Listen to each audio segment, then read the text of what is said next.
Take a clean test tube. Hold with test tube holder. Take 2 to 3 milliliters of the given sample, C, in test tube.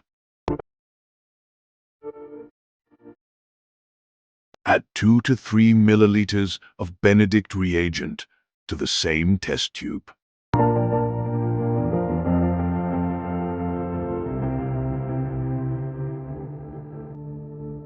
Boil it on a spirit lamp.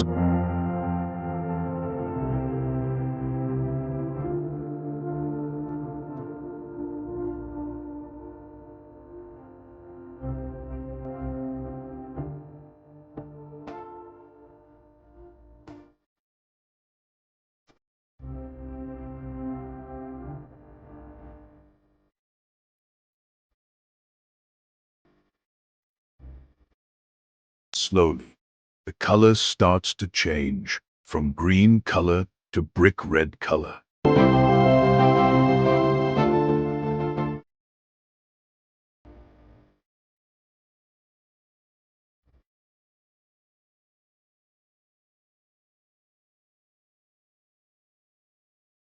If the brick red color is observed, then more than 2% of glucose is present in the given sample.